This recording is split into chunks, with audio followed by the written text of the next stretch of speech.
Hi guys, thank you so much for watching my channel The Witty Turtle and today we are going to continue with the chapter Material Cost.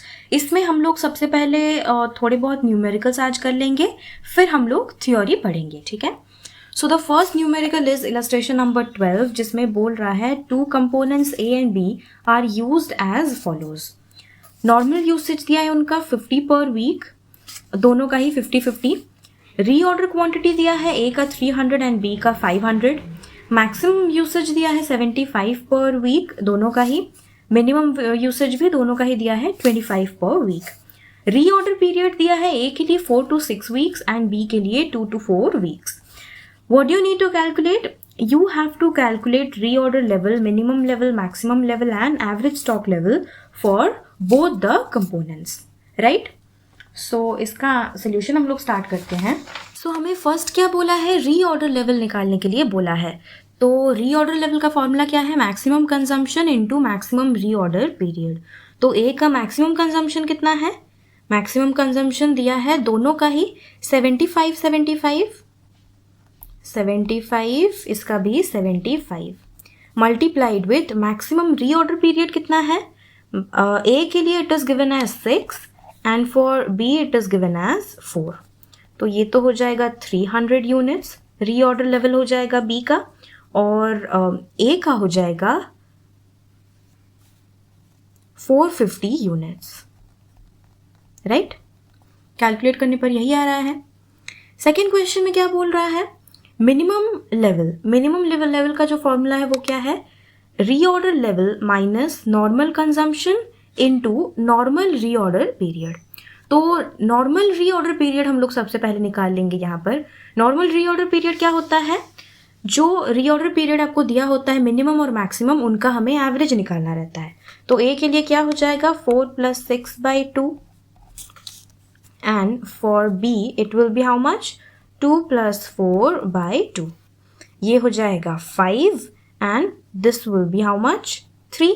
ठीक है, तो इसका formula हम लोग लिखते हैं. Reorder level कितना है 450 माइनस नॉर्मल कंजम्पशन कितना दिया है 50 पर वीक, दोनों का ही 50 पर वीक, इनटू इसका नॉर्मल रीऑर्डर पीरियड है 5 and for B it will be reorder 300 minus इसका भी 50 ही दिया है इंटू 3.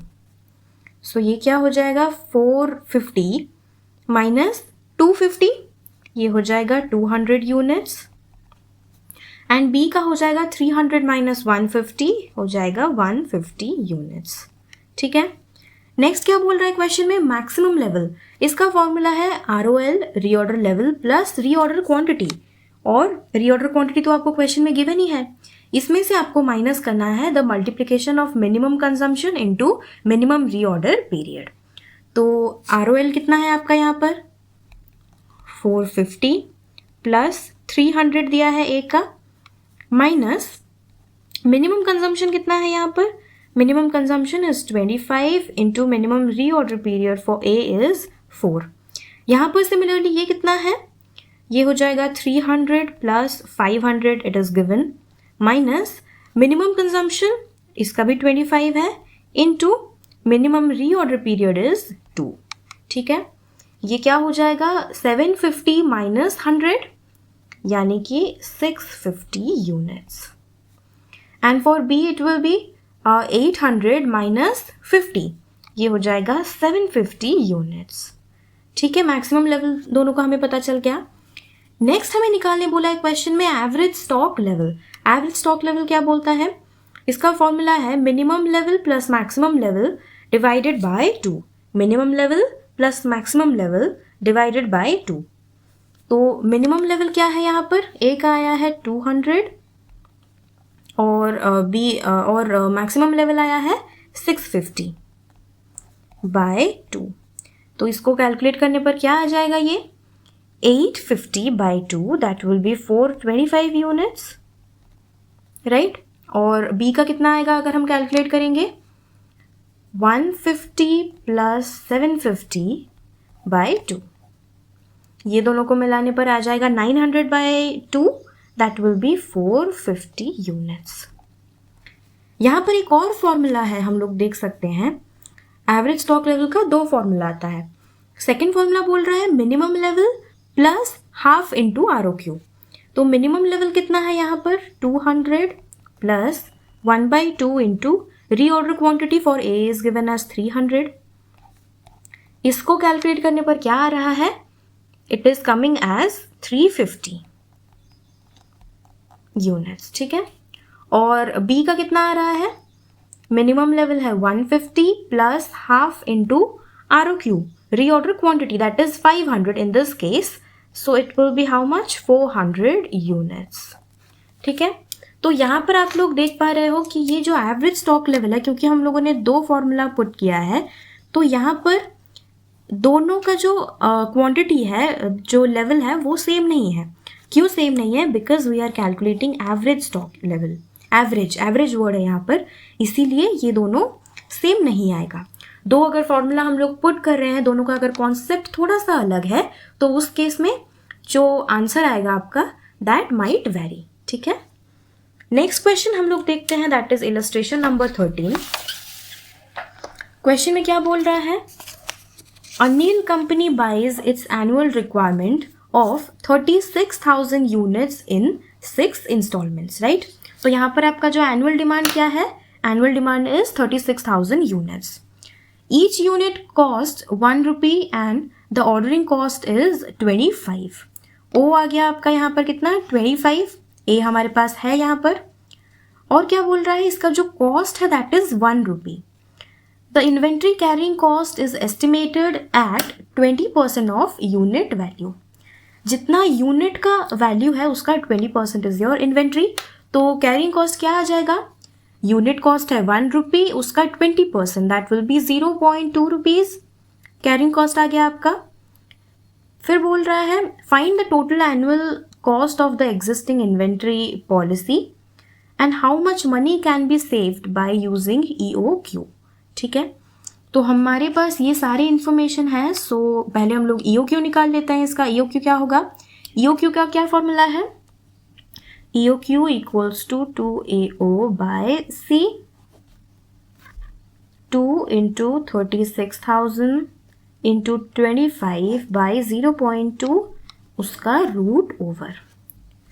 इसको कैलकुलेट कर लेते हैं, 36,000 into 2 into 25 डिवाइडेड बाय 0.2, इसका आ जाएगा रूट ओवर 3000। ठीक है, ये आ गया कितना 3000 यूनिट्स। तो यहाँ पर हमें क्वेश्चन में क्या पूछ रहा है कि बोल रहा है कि साल का डिमांड है 36,000 यूनिट्स, जिसको हम लोग 6 इंस्टॉलमेंट्स में ऑर्डर कर रहे हैं। तो इसका मतलब क्या है, एक ऑर्डर में हम लोग कितने यूनिट्स मंगवा रहे हैं, 36,000 divided by 6 that will B 6,000 units. ठीक है, लेकिन हम लोग का जो इकोनॉमिक ऑर्डर क्वांटिटी आया है दैट इज 3000 यूनिट्स, उसका एग्जैक्टली हाफ। तो हमें क्या करना है, हमें एक ऐसा स्टेटमेंट बनाना है which will show you the computation of comparing inventory cost जो कि आपका एग्जिस्टिंग पॉलिसी में है, और अगर हम लोग EOQ में ऑर्डर करें तो आपका टोटल कॉस्ट कितना होगा।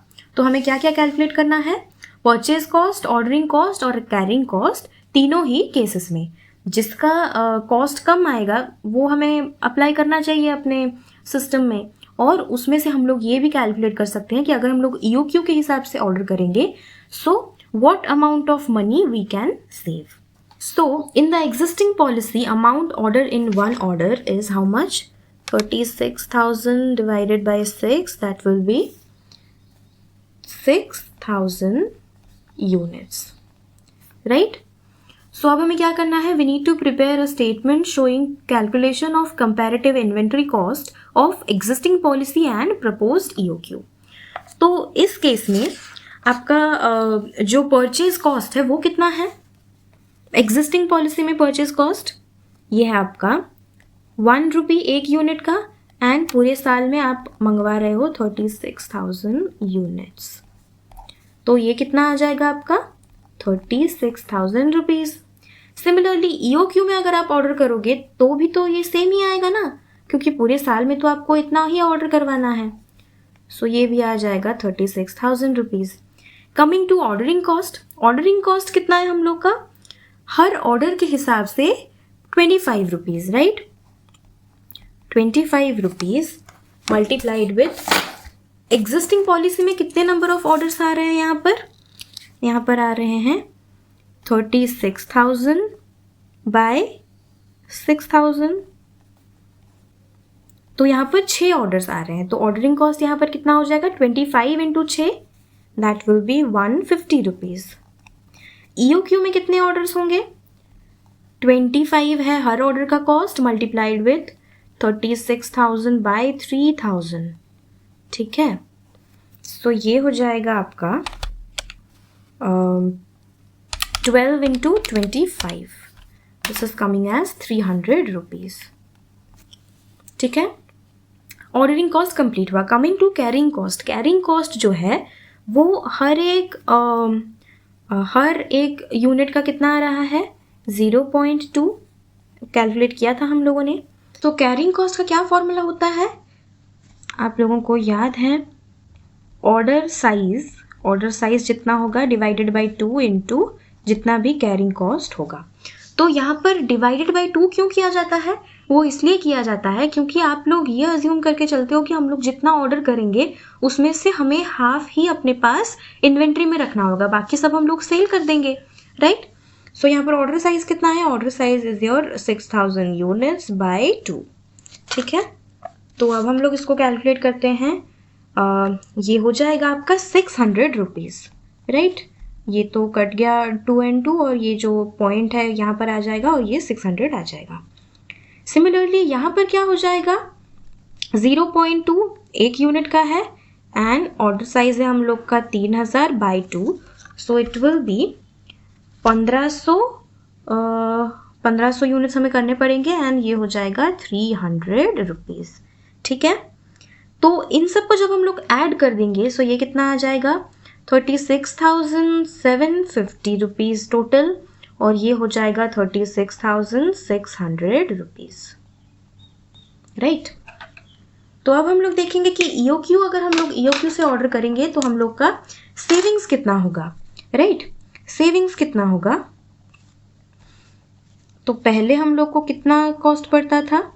36,750 माइनस ये कितना है? 36,600। सो अगर हम लोग 6,000 मतलब एक ऑर्डर में 6,000 के बदले 3,000 यूनिट्स ऑर्डर करेंगे, सो हम लोग का कितना सेविंग होगा? ₹150, इतना हमारा सेविंग होगा, राइट। नेक्स्ट जो क्वेश्चन है illustration number 14, that is very easy, वो मैं आपको बुक से ही बता दूंगी। क्वेश्चन में बोल रहा है the annual demand for an item is 3200 units, this is RA, और बोल रहा है the units cost is 6 rupees and the inventory carrying charges is 25%, ठीक है।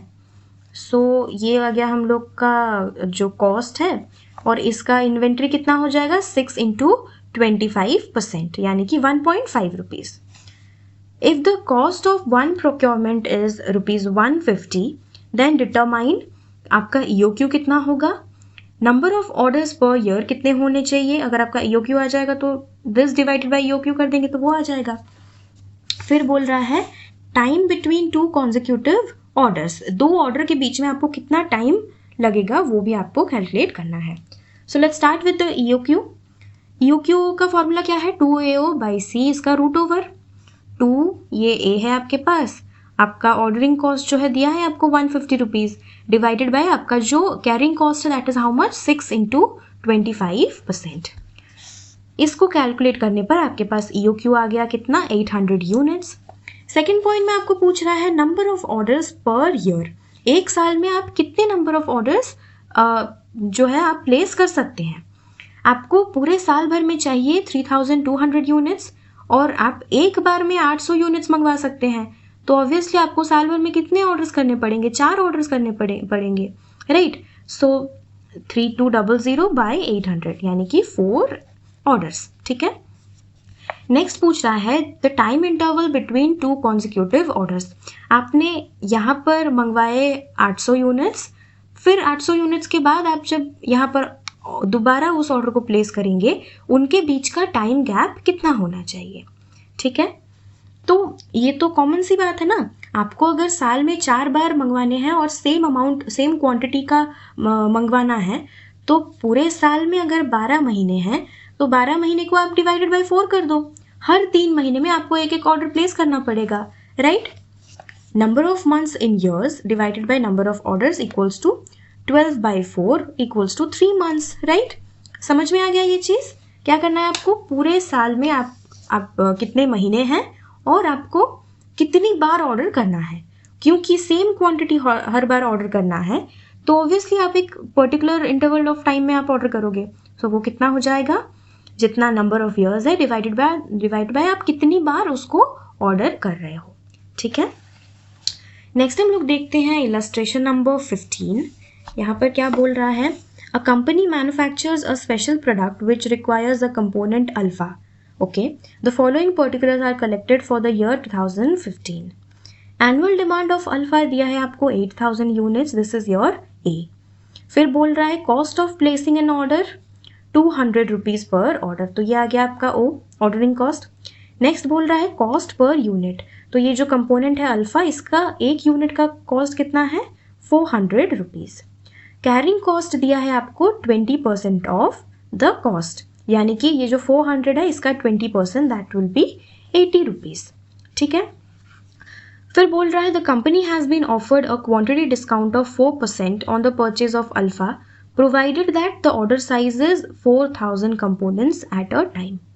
अगर आप एक बार में 4000 क्वांटिटीज ऑर्डर कर रहे हो, 4000 यूनिट्स ऑर्डर कर रहे हो, तभी वो 4% का क्वांटिटी डिस्काउंट देगा.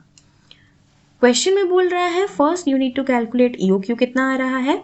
Second, advise whether the quantity discount offered can be accepted. ठीक है. तो पहले हम लोग क्या करेंगे, पहले हम लोग ईओक्यू कैलकुलेट करेंगे, फिर हम लोग देखेंगे कि टोटल कॉस्ट किस में कम आ रहा है.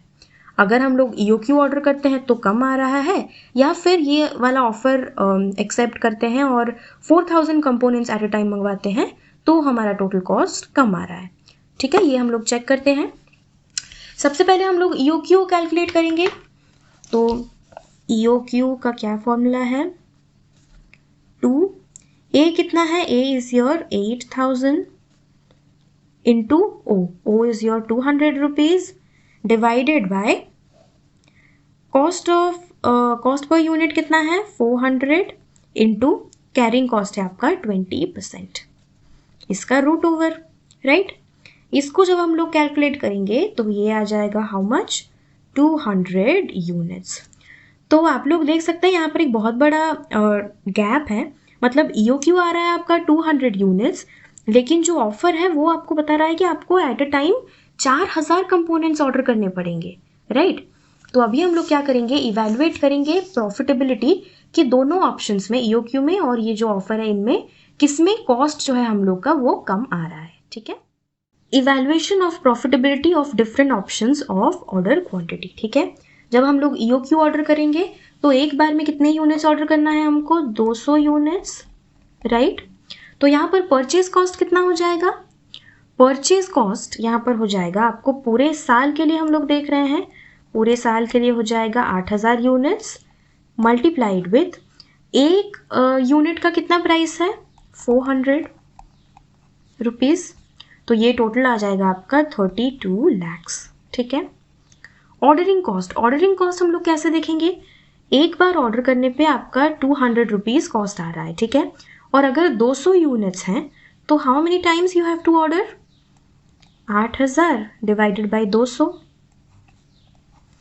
तो ये आ जाएगा आपका 8000 रुपये. ठीक है. नेक्स्ट है आपका कैरिंग कॉस्ट. कैरिंग कॉस्ट का क्या फॉर्मूला रहता है, जितना आपका कैरिंग कॉस्ट पर एनम आ रहा है एक यूनिट का कितना आ रहा है आपका, ये आता है आपका 80 रुपीज़ इंटू आपका ऑर्डर साइज डिवाइडेड बाय 2. तो यहाँ पर आप एक बार में कितने क्वांटिटी ऑर्डर कर रहे हो, 200 यूनिट्स, 200 बाय 2. तो ये भी आ जाएगा आपका हाउ मच, 8000 रुपीज़. तो इन सब को ऐड कर देने पर हमारा जो टोटल कॉस्ट है, जब हम लोग ईओक्यू में ऑर्डर करते हैं तो हम लोग का टोटल कॉस्ट कितना आ जाएगा, 32 lakhs and 16,000. अब हम लोग सेम चीज़ देखते हैं कि जब हम लोग क्वांटिटी डिस्काउंट वाला एक्सेप्ट करते हैं जिसमें 4% का हमें डिस्काउंट दे रहा था, तो कितना होगा उसमें परचेज कॉस्ट? सेम हमको 800 यूनिट्स ही ऑर्डर करने हैं, लेकिन यहाँ पर जो क्वेश्चन में बोला है the company has been offered a quantity discount of 4% on the purchase of alpha. 4% मतलब जितना उनका प्राइस है दैट इज 400 माइनस 4%, 400 का 4% माइनस कर देंगे तो कितना हो जाएगा? 384 एक का प्राइस हो जाएगा, क्योंकि यहाँ पर क्वांटिटी डिस्काउंट वो लोग दे रहे हैं उसका जितना सेलिंग प्राइस है उस पे 4% का। ठीक है, एक यूनिट का कॉस्ट जो है वो आपको पड़ जाएगा 384 multiplied with how many units are there? 8000। ये हो जाएगा आपका 30,72,000। ठीक है, हम लोग देख सकते हैं यहाँ पर जो परचेज कॉस्ट है इससे कम आ रहा है। फिर देखते हैं ऑर्डरिंग कॉस्ट। ठीक है, एक बार ऑर्डर करने पे आपको कितने रुपए पड़ते हैं? 200 रुपये। और यहाँ पर क्योंकि आप एक ही बार में मतलब ये ऑफर में इंक्लूडेड है कि कंडीशन क्या है, आपको एक ही बार में 4000 कंपोनेंट्स आपको ऑर्डर करने ही पड़ेंगे। ठीक है, so how many times you have to order? 8000 units total चाहिए, एक बार में आपको 4000 यूनिट्स करने हैं, तो ऑब्वियसली 2 बार ऑर्डर करने पे आपका कंप्लीट हो जाएगा। सो ये आ जाएगा 400 रुपीज़। ठीक है, नेक्स्ट आता है आपका कैरिंग कॉस्ट।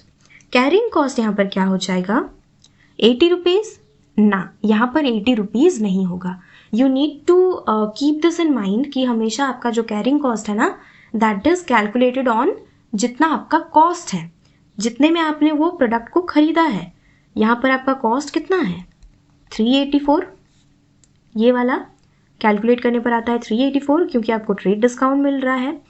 और कैरिंग कॉस्ट कितना है इसका? 20% मल्टीप्लाइड विथ आपका ऑर्डरिंग साइज कितना है? 4000 डिवाइडेड बाई 2, राइट? ये कैलकुलेट करने पर आएगा 4000 डिवाइडेड बाई 2 इज 2000, 384 का 20% into 2000, it will be how much? 1,53,600। ठीक है, ये हम लोग कैलकुलेट करते हैं कितना आएगा? 3, 5 and 6। ओके, तो अभी हमारे पास दोनों ही केसेस में हम लोग का टोटल कॉस्ट कितना आएगा वो मिल गया हमारे पास। यहाँ पर 32,16,000 एंड यहाँ पर 32,26,000 आ रहा है। ठीक है, सो इस केस में कॉस्ट किसका कम है? EOQ वाले केस में कॉस्ट कम आ रहा है, सो हम क्या करेंगे? EOQ में ही ऑर्डर करेंगे क्योंकि ये हमें कम कॉस्ट में मिल रहा है, सो इसका प्रॉफिटेबिलिटी ऑब्वियसली ज़्यादा होगा, राइट? तो इसीलिए हम लोग इसको EOQ में ऑर्डर करेंगे। आई होप आप लोगों को आज का ये क्लास पसंद आया होगा, और अगर ये वीडियो आपको अच्छा लगा प्लीज़ इस वीडियो को लाइक कीजिए, अपने दोस्तों के साथ शेयर कीजिए और मेरे चैनल द विडी ट्यूटोरियल को सब्सक्राइब कीजिए।